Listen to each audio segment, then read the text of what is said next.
Você já imaginou como era o amor e o casamento há quase 4.000 anos? Entre os jardins suspensos, as torres de zigurates e os rios da antiga Babilônia, escolher uma esposa era um processo muito mais complexo do que simplesmente seguir o coração. Envolvia família, status, contratos e até deuses. Mas por trás das regras e dos rituais, havia também sentimentos humanos, desejos, esperanças e medos que atravessam o tempo.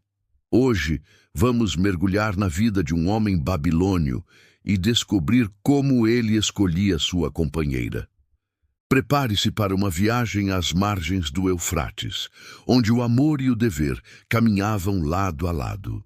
Se você gosta de explorar o passado de forma envolvente, curta este vídeo, inscreva-se no canal e ative as notificações, porque agora vamos começar essa história. O sol se ergue sobre as muralhas de tijolos da antiga Babilônia, dourando os terraços, os jardins e o curso lento do Eufrates. A cidade desperta ao som dos mercadores abrindo suas tendas, dos escribas que se dirigem aos templos e das mulheres que carregam jarros d'água na cabeça. Entre as ruas estreitas e poeirentas, a vida pulsa com uma ordem precisa, guiada por leis, tradições e pela constante presença dos deuses. Cada gesto cotidiano, desde o modo de vestir até as palavras proferidas em público, carrega um peso simbólico. Nesse mundo, o casamento não é apenas um elo entre duas pessoas, mas um pilar que sustenta toda a estrutura da sociedade babilônica. Para os babilônios, a união entre homem e mulher tinha dimensões sagradas e práticas. Era uma forma de perpetuar a linhagem, fortalecer alianças e garantir a bênção dos deuses sobre a casa. Casar-se significava honrar os ancestrais, cumprir um dever espiritual e manter o equilíbrio da ordem divina. Amê, como chamavam os princípios cósmicos que regiam o mundo. Tudo devia estar em harmonia: o lar, o trabalho, o templo e a família. Um casamento bem-sucedido era sinal de aprovação celestial. Um fracasso, uma desordem que podia atrair a ira das divindades. Nas praças e mercados, era comum ouvir histórias de casamentos arranjados, de alianças seladas entre famílias de comerciantes, artesãos ou escribas. A escolha de uma esposa envolvia muito mais do que o desejo individual. Era uma decisão coletiva, muitas vezes política. As famílias negociavam, ponderavam e decidiam com base em reputação, honra e estabilidade. A sociedade babilônica via o amor romântico como algo possível, mas secundário. O que realmente importava era a solidez do lar e a continuidade do nome da família. As leis de Hammurabi, gravadas em pedra, refletiam esse valor. Havia normas detalhadas sobre o matrimônio, as responsabilidades do marido, os direitos da esposa, as regras sobre dote e herança. O casamento era, acima de tudo, um contrato civil e sagrado. A quebra desse pacto podia levar à vergonha pública e até a punições severas. Era a forma de garantir que a vida seguisse uma ordem justa, uma ordem em que cada papel estava definido e cada dever registrado. Nos templos dedicados a Ishtar, deusa do amor e da fertilidade, os sacerdotes ofereciam incensos e cânticos pedindo prosperidade às uniões. As oferendas eram feitas para que o casal tivesse filhos saudáveis e uma vida longa. A religião estava profundamente entrelaçada à vida familiar. Não havia distinção entre o que era espiritual e o que era social. Até o ato de casar-se era uma maneira de servir aos deuses, mantendo a harmonia que sustentava o cosmos. Em uma casa de tijolos cozidos, próxima ao portão de Ishtar, vive um jovem chamado Enlil-Mushalim. Filho de um respeitado comerciante de tecidos, ele cresceu entre rolos de linho, medidas de cevada e conversas sobre negócios e contratos. Desde cedo, foi educado para compreender o valor da palavra dada e a importância das alianças. Seu pai sempre repetia que o casamento de um homem não era apenas um passo pessoal. Era uma transação entre famílias, uma ponte que poderia trazer fortuna ou desgraça. Agora, aos 20 anos, Enlil Mushalim já é considerado um homem pronto para casar. Os vizinhos comentam sobre o momento que se aproxima e os parentes começam a sugerir nomes de possíveis noivas. A mãe dele, uma mulher de olhar atento e voz serena, passa as tardes observando as filhas das famílias conhecidas no mercado. Cada gesto, cada sorriso, cada rumor pode influenciar uma decisão. Para ela, escolher a esposa do filho é mais do que um desejo, é um dever. Apesar das expectativas, o jovem sente o peso da incerteza. À noite, enquanto copia registros para seu pai, ele se pergunta se encontrará uma mulher com quem possa conversar, rir e dividir os dias. Mas logo afasta o pensamento. Sabe que os deuses e as famílias decidem primeiro, e os sentimentos vêm depois. Ainda assim, há uma curiosidade silenciosa, uma esperança de que o destino, em meio às regras e contratos, possa reservar algo além da conveniência. Nas ruas iluminadas por lamparinas de óleo, grupos de homens discutem os éditos do rei, enquanto mulheres negociam perfumes e tecidos. Em meio a essa vida organizada, o casamento é visto como o centro da estabilidade. A casa babilônica, cercada por muros simples e adornada por vasos de barro, é o pequeno universo onde se repete a ordem do mundo.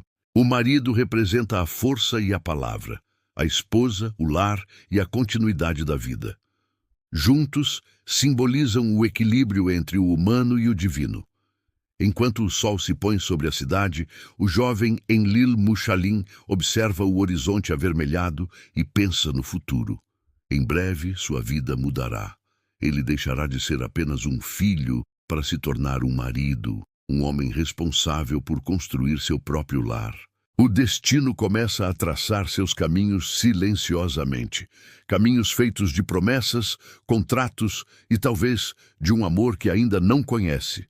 Em Babilônia, o casamento era um assunto de família, não de corações individuais. Quando um jovem atingia a idade adequada para casar, a decisão deixava de ser apenas dele, tornava-se uma negociação conduzida com cautela e estratégia. A escolha da esposa era um processo que envolvia não apenas sentimentos, mas cálculo, reputação e destino. O amor, se viesse, seria bem-vindo. Mas antes dele, era preciso que tudo estivesse em conformidade com as expectativas sociais e com a aprovação dos deuses. O pai de Enlil Mushalim, homem respeitado no bairro dos comerciantes, sabia que uma aliança matrimonial podia fortalecer ou enfraquecer toda uma linhagem. Assim, começou as conversas discretas com outros chefes de família. Nos banquetes e nas trocas comerciais, ele lançava perguntas sutis, investigava o caráter das moças, a honestidade de seus pais e até o tamanho de seus dotes. Essas conversas pareciam simples, mas carregavam o peso de séculos de tradição. As mães, por sua vez, assumiam um papel igualmente importante. Elas observavam, perguntavam, comparavam. Avaliavam não apenas a aparência da possível noiva, mas sua habilidade em fiar, cozinhar e manter uma casa em ordem, virtudes essenciais para garantir o bem-estar de um lar. A mulher ideal deveria ser discreta, obediente e trabalhadora, mas também devota e fiel aos deuses.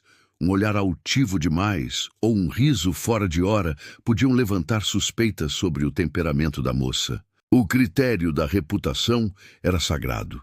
Uma família manchada por escândalos, dívidas ou desentendimentos dificilmente teria suas filhas escolhidas para um bom casamento. A honra era um patrimônio invisível, mas de valor incalculável. Um homem podia acumular prata, terras ou escravos, mas sem uma boa reputação, nenhuma união vantajosa se concretizaria. Assim, os casamentos se tornavam uma forma de preservar e ampliar prestígio. Havia também o papel dos intermediários, os chamados arranjadores, pessoas de confiança que transitavam entre famílias, levando mensagens, elogios e sondagens. Eram especialistas em medir intenções, sentir humores e evitar ofensas. Um gesto mal interpretado podia arruinar uma negociação inteira. O arranjador trazia as qualidades do jovem pretendente, falava de seus feitos, de sua linhagem e deixava entrever as vantagens de uma futura união. Quando as respostas eram positivas, começava o processo de aproximação formal. Nessa etapa, o dote tornava-se o centro das discussões. Era uma parte sensível e essencial. O que a família da noiva oferecia ao marido não era apenas riqueza material, mas também uma garantia de compromisso. O dote poderia incluir prata, tecidos finos, servas ou terras. Em contrapartida, o noivo ou sua família prometiam presentes à noiva, uma compensação que simbolizava respeito e segurança. O equilíbrio entre as partes era fundamental. Um acordo justo significava um futuro estável. Enlil Mushalim ouvia essas conversas em silêncio. O pai lhe explicava os valores e as condições, mas raramente perguntava o que ele sentia. O jovem sabia que era assim que funcionava o mundo. Ainda assim, não deixava de imaginar como seria o rosto da mulher que um dia partilharia com ele as noites sob o mesmo teto, o aroma do pão assando, o som das preces ao entardecer. Mas a escolha não cabia a ele. Cabia aos mais velhos, aos que entendiam o equilíbrio entre destino e conveniência. Certa tarde, o pai recebeu a visita de um amigo antigo, um escriba de boa reputação. Entre copos de vinho e palavras medidas, ele mencionou sua filha primogênita, uma moça instruída, habilidosa com o tear e devota da deusa Ishtar. O pai de Enlil Mushalim ouviu atentamente, e o acordo inicial começou a se desenhar. Ainda nada estava decidido, mas as intenções já haviam sido lançadas ao vento, e em Babilônia, uma palavra dita entre homens de respeito tinha o peso de uma tabuleta gravada em argila. Dias depois, veio o convite para um encontro mais formal entre as famílias. Era uma ocasião solene, ainda que disfarçada de visita amistosa. As mulheres observavam com olhos atentos cada gesto, cada palavra. Os homens discutiam detalhes práticos, valores, garantias, promessas. O jovem e a moça mal trocavam olhares, e se o faziam, era de relance, o suficiente apenas para perceber a presença do outro. Era um momento de tensão e expectativa, em que o destino começava a tomar forma. À medida que as conversas avançavam, surgiam também as pequenas negociações, um aumento no valor do dote, a inclusão de um presente a mais, uma promessa sobre futuras alianças comerciais. O casamento não era um evento isolado, era um elo em uma teia de relações que sustentava toda a vida babilônica. Cada acordo selado representava um passo a mais na manutenção da ordem social. Ao final do encontro, as famílias trocavam bênçãos e apertos de mão. Ainda restavam rituais e confirmações, mas o caminho estava aberto. Para Enlil Mushalim, era como se uma porta se entreabrisse para um novo mundo. Ele não sabia se encontraria o amor, mas entendia que estava diante do mesmo destino que todos os homens de sua cidade: cumprir o ciclo estabelecido pelos deuses e pelos homens. Unir-se a uma mulher, fundar um lar e perpetuar o nome que herdara. Enquanto caminhava de volta para casa, o jovem olhou o céu noturno e viu as estrelas refletidas no Eufrates. Cada uma delas, acreditava-se, representava um destino traçado pelos deuses.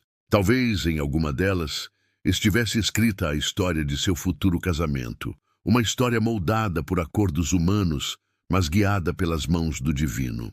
O casamento na Babilônia não se completava com promessas verbais, nem com simples gestos de boa vontade. Para que uma união tivesse validade diante dos deuses e da sociedade, era preciso gravar o compromisso na argila, o material eterno das leis e dos destinos. As tabuletas matrimoniais não eram apenas registros, eram símbolos de confiança, dever e ordem. Em uma civilização que venerava a escrita como dom divino, colocar o nome de um homem e de uma mulher lado a lado numa tabuleta significava unir não apenas suas vidas, mas também seus legados. No pátio do templo de Shamash, o deus da justiça, famílias se reuniam diante de escribas e sacerdotes para formalizar o contrato. As palavras, cuidadosamente ditadas, eram marcadas em linhas de cuneiforme sobre a argila ainda úmida. O sacerdote, testemunha sagrada, invocava os deuses para que abençoassem o acordo e punissem qualquer quebra de juramento.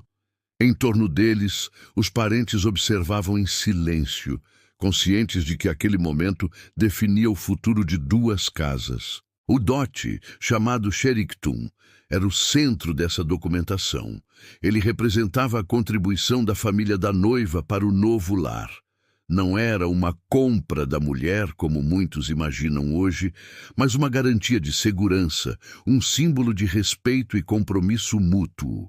Em caso de separação injusta ou viuvez, parte desse dote deveria retornar à esposa ou ser herdado pelos filhos, assegurando que ela não fosse deixada sem sustento. A sociedade babilônica, apesar de rígida, reconhecia a importância da mulher como pilar doméstico e agente de estabilidade. Além do dote, o contrato detalhava os deveres do marido. Sua obrigação de prover alimento, vestes e moradia, além de respeitar a integridade da esposa. Estavam previstas penalidades para a infidelidade e o abandono, tanto do homem quanto da mulher. A lei era severa, mas buscava preservar a harmonia do lar, considerado reflexo da ordem divina. A fidelidade não era apenas moral, era um ato de justiça, uma forma de manter a palavra dada sob a vigilância dos deuses. Os escribas, mestres da precisão, registravam cada detalhe, os nomes das famílias, as testemunhas presentes, os valores do dote, as promessas feitas e até as condições em caso de filhos ou herança. Cada cláusula tinha um propósito: evitar disputas futuras e garantir que o casamento permanecesse dentro dos limites da lei. Quando a escrita se completava, a tabuleta era seca ao sol ou queimada no forno, tornando-se praticamente indestrutível. Assim, o destino dos dois se tornava tão duradouro quanto o barro endurecido pelo fogo. Enlil Mushalim observava o processo com reverência. Ao lado de seu pai, via o escriba desenhar aqueles sinais misteriosos na argila, cada um representando uma responsabilidade, uma promessa. O som da caneta de junco arranhando a superfície o hipnotizava. Era como se, naquele instante, sua vida deixasse de pertencer apenas a ele. Agora estava gravada para sempre, selada diante dos homens e dos deuses. Entre os presentes, o sacerdote recitava bênçãos, invocava Ishtar, deusa do amor e da fertilidade, e Shamash, o guardião da justiça, para que protegessem o casal. O ritual era breve, mas carregado de simbolismo. Uma gota de óleo era derramada sobre a tabuleta, como se o líquido sagrado pudesse penetrar a argila e eternizar o juramento. As famílias trocavam presentes, tecidos finos, pulseiras, pequenas estatuetas, selando o pacto de boa-fé. Havia, no entanto, um lado profundamente pragmático nesse ato. O casamento, em muitos aspectos, era um investimento. As famílias buscavam garantir estabilidade econômica e alianças duradouras. Um dote generoso podia abrir portas, favorecer negócios e aproximar linhagens. Mas, ao mesmo tempo, a sociedade babilônica compreendia que o equilíbrio financeiro sustentava o equilíbrio emocional. Um lar em paz dependia de recursos bem administrados e de deveres cumpridos. A palavra dada naquela cultura tinha peso de destino. Rompê-la era desafiar a própria ordem cósmica. Se um marido traísse ou abandonasse sua esposa sem motivo legítimo, poderia ser punido com multas severas, perda de bens ou humilhação pública. E se a esposa fosse infiel, a punição podia ser ainda mais dura, desde o divórcio até o julgamento perante os sacerdotes. A justiça na Babilônia não distinguia entre o amor e o dever. Ambos eram faces da mesma lei. Após o término do contrato, a tabuleta era guardada com cuidado. Algumas famílias a mantinham dentro de caixas de madeira, outras em pequenos santuários domésticos, ao lado das figuras protetoras da casa. Era uma lembrança permanente do compromisso assumido. O casal podia até envelhecer, os tempos podiam mudar, mas aquela argila permaneceria imutável, testemunha silenciosa de uma promessa antiga. Naquela tarde, enquanto deixava o templo, Enlil Mushalim sentia um misto de responsabilidade e serenidade. Sabia que não havia volta. A união agora estava selada, e o peso da lei de Hammurabi estava sobre seus ombros.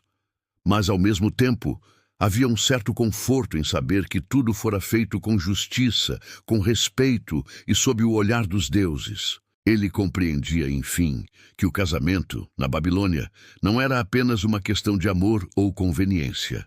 Era a base sobre a qual o mundo se sustentava, sólida como a argila em que seu destino fora escrito. O dia do casamento amanheceu sob um céu límpido, e a brisa vinda do Eufrates trazia um frescor que parecia abençoar a cidade. Desde cedo, as ruas próximas ao templo estavam movimentadas. Servas carregavam jarros com vinho, homens empilhavam cestos de tâmaras e grãos, e músicos afinavam seus instrumentos de cordas.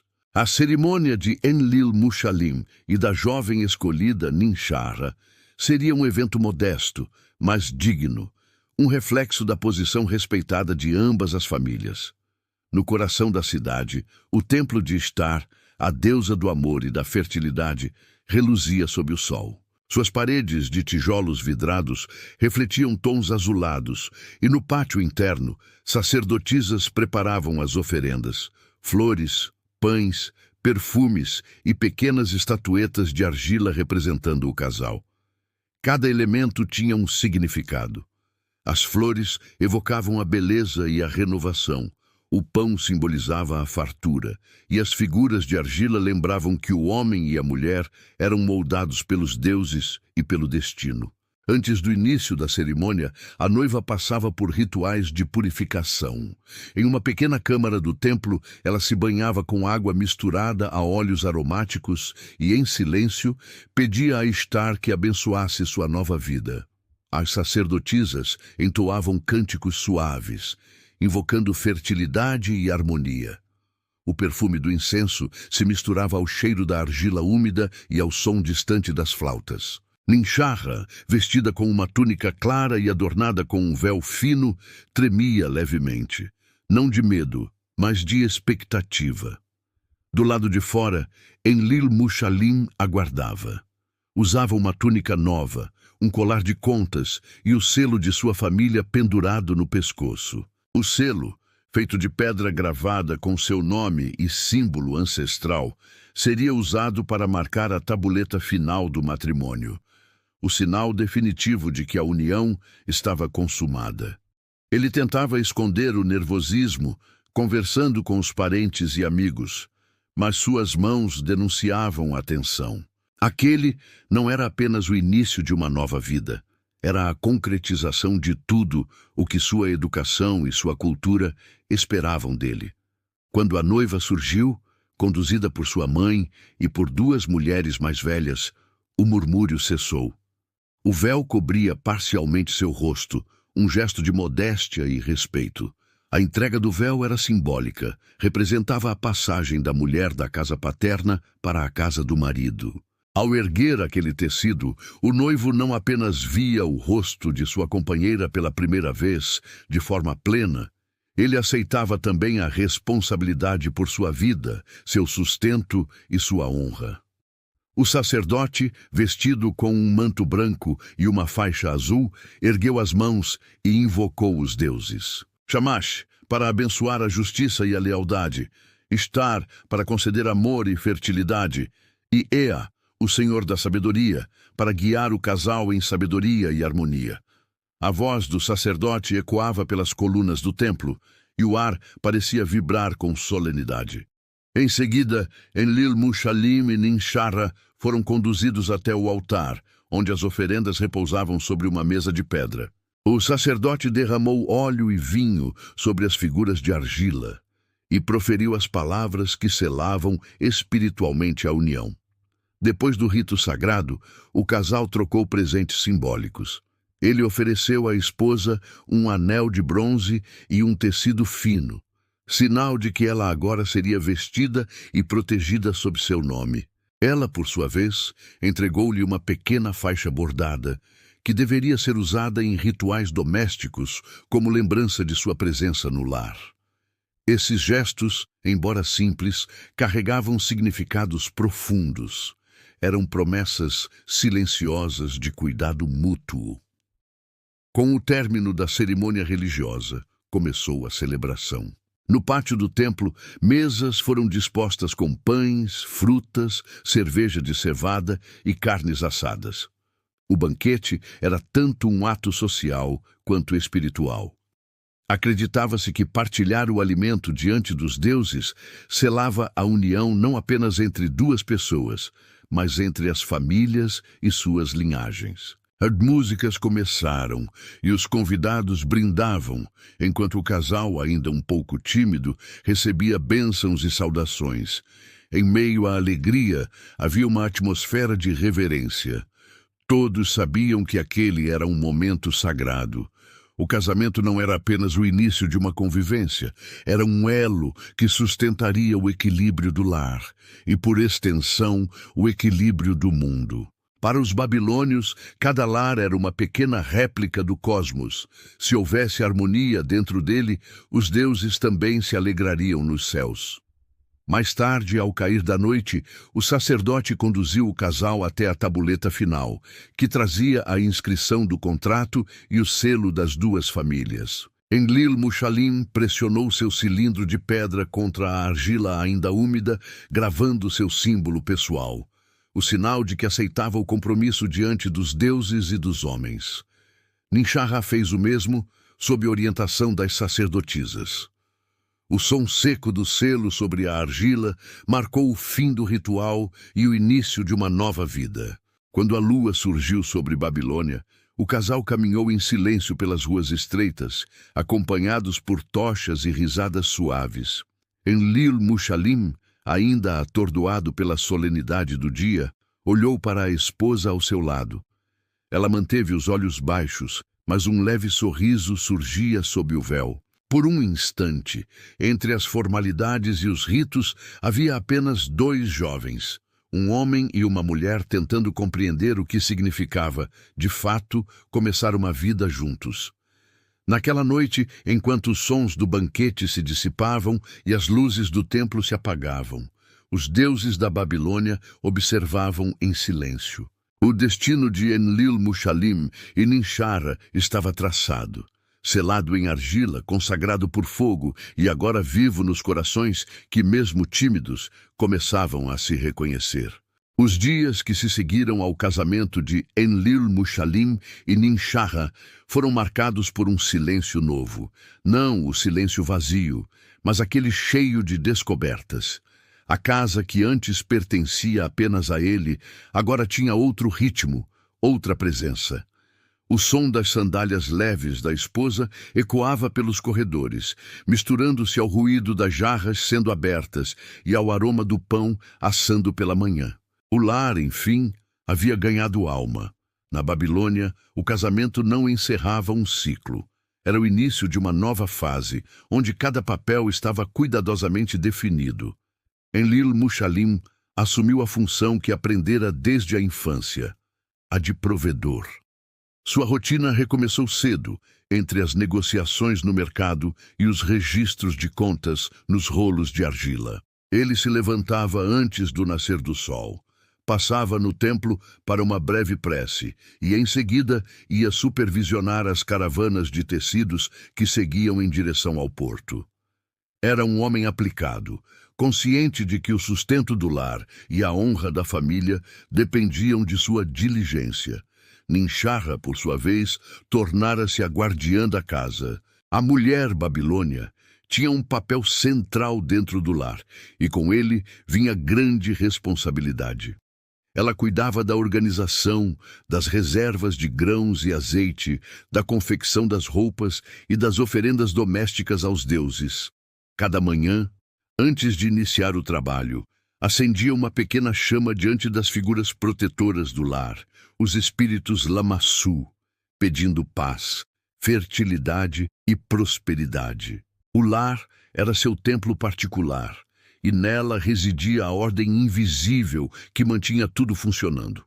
Com o tempo, a convivência começou a revelar nuances que nenhum contrato poderia prever. Enlil Mushalim, acostumado à lógica dos números e acordos, começou a notar a delicadeza com que Ninxarra falava com os servos, a forma como ela ouvia as histórias das vizinhas e o cuidado quase ritual com que arrumava o pátio ao entardecer.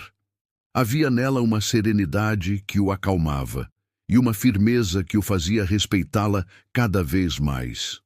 À noite, quando o calor do dia se dissipava e a cidade mergulhava em silêncio, o casal se sentava à beira do pátio interno. Observavam a luz das lamparinas dançar sobre as paredes de argila e falavam pouco, não por falta de vontade, mas porque começavam a se entender em silêncio. Ela contava sobre os afazeres do dia, ele sobre os negócios e os rumores do mercado. E aos poucos, aquela convivência tecida de gestos simples se transformava em algo mais profundo que o dever.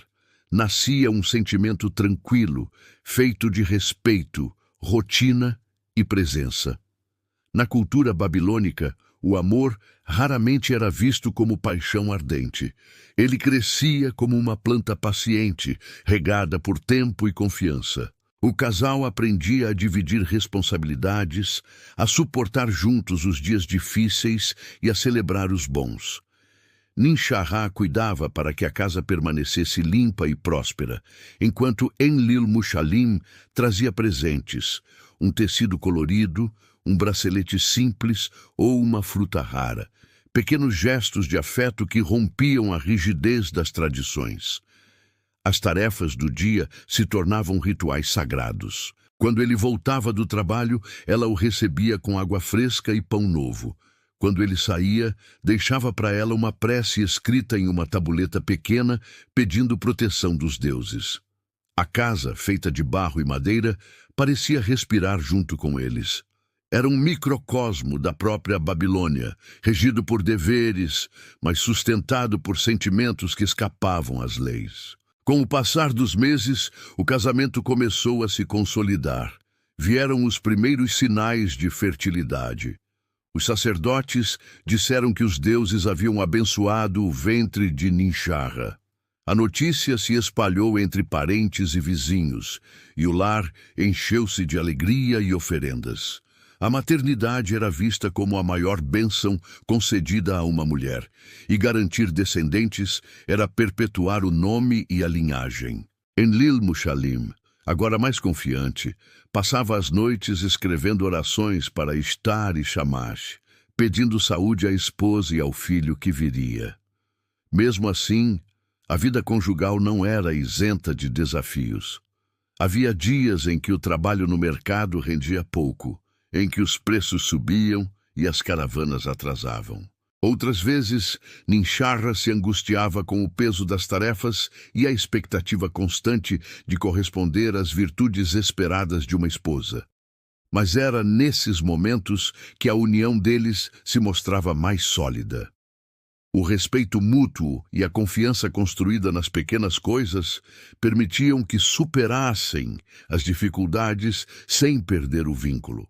Os vizinhos os viam como um casal exemplar, discretos, justos e piedosos, e embora o amor deles nunca fosse proclamado em palavras ou gestos públicos, ele se tornava visível nos detalhes, na forma como ela preparava as vestes dele para os rituais, ou na maneira como ele sempre deixava espaço para ela ao contar as histórias da casa. Era um amor que não precisava ser dito para existir. Com o tempo, o lar de Enlil Mushalim se transformou em um espaço de harmonia e aprendizado. Os filhos aprenderiam ali não apenas a ler e escrever, mas também o valor do respeito e da palavra dada. Ninshara os ensinaria sobre as oferendas e os deuses, e Enlil Mushalim sobre as leis e os contratos, o equilíbrio perfeito entre fé e razão que sustentava toda a vida babilônica. Nas noites tranquilas, quando o vento trazia o perfume do rio e o som distante das flautas ecoava, o casal repousava lado a lado. Não havia declarações, apenas o conforto da presença compartilhada. O amor, na Babilônia, nascia assim, silencioso, constante e verdadeiro, como a argila que moldava suas vidas, simples por fora, mas carregada de histórias que o tempo jamais apagaria. Os anos passaram como o curso calmo do Eufrates, contínuo, paciente, inevitável. As estações mudavam sobre Babilônia, e com elas mudava também o semblante de Enlil Mushalim e Ninshara.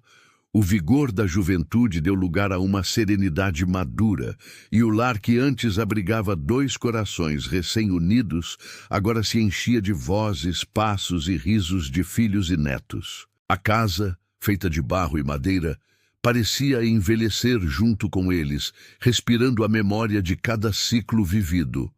Enlil Mushalim já não caminhava com a mesma pressa de antes. As mãos que um dia traçaram contratos com firmeza, agora tremiam levemente, mas ainda sabiam o valor da palavra. Continuava sendo consultado pelos comerciantes mais jovens, que o viam como um homem justo, conhecedor das leis e da vontade dos deuses. Ninshara, por sua vez, tornara-se o eixo silencioso da família. Mesmo quando os filhos já cuidavam das próprias casas, era a ela que recorriam para pedir conselhos ou para ouvir histórias antigas contadas ao cair da tarde, enquanto o aroma das tâmaras secas enchia o ar. A rotina do casal, agora marcada pela lentidão, permanecia fiel aos rituais de outrora. Pela manhã, ela acendia o fogo e colocava pequenas oferendas diante dos lamassu, pedindo paz para o lar e longa vida aos descendentes. Ele se sentava ao pátio, sob a sombra de uma figueira antiga, e observava o movimento da cidade ao longe. Babilônia continuava viva. Suas muralhas ainda ecoavam o som das caravanas, das rezas, das crianças correndo entre os templos. Tudo seguia o mesmo, e ainda assim, tudo havia mudado.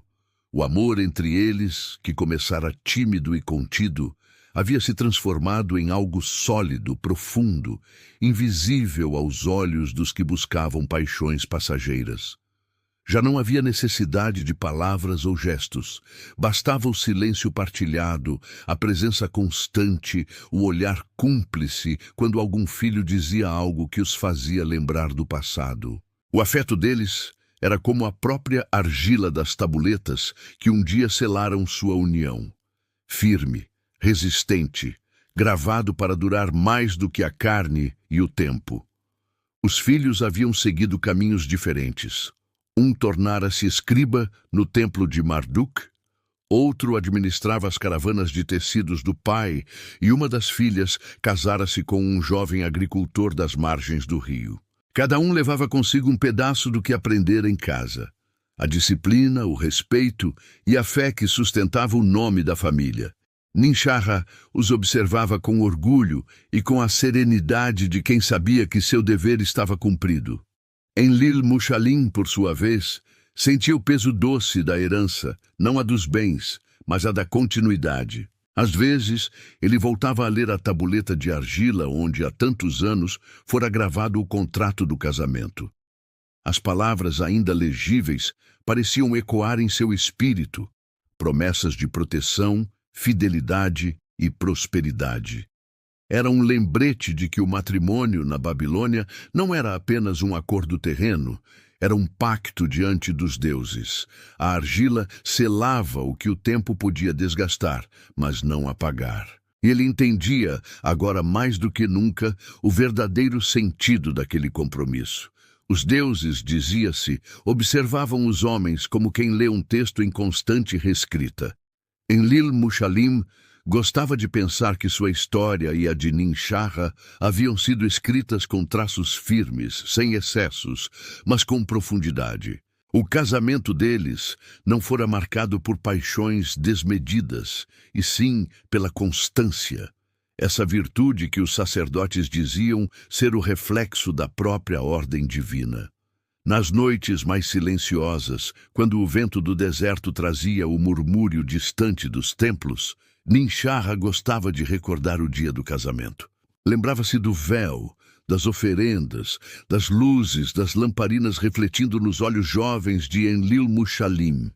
E ao olhar para ele agora, envelhecido, mas com o mesmo brilho sereno, compreendia que o amor deles havia resistido ao tempo como as muralhas da cidade resistem às tempestades. Um dia, quando o sol se pôs em tom avermelhado sobre o Eufrates, Enlil Mushalim sentiu o corpo cansado e repousou no pátio. Ninshara, ao seu lado, segurou-lhe a mão. Não houve palavras, apenas o toque de quem caminhou junto por toda uma vida.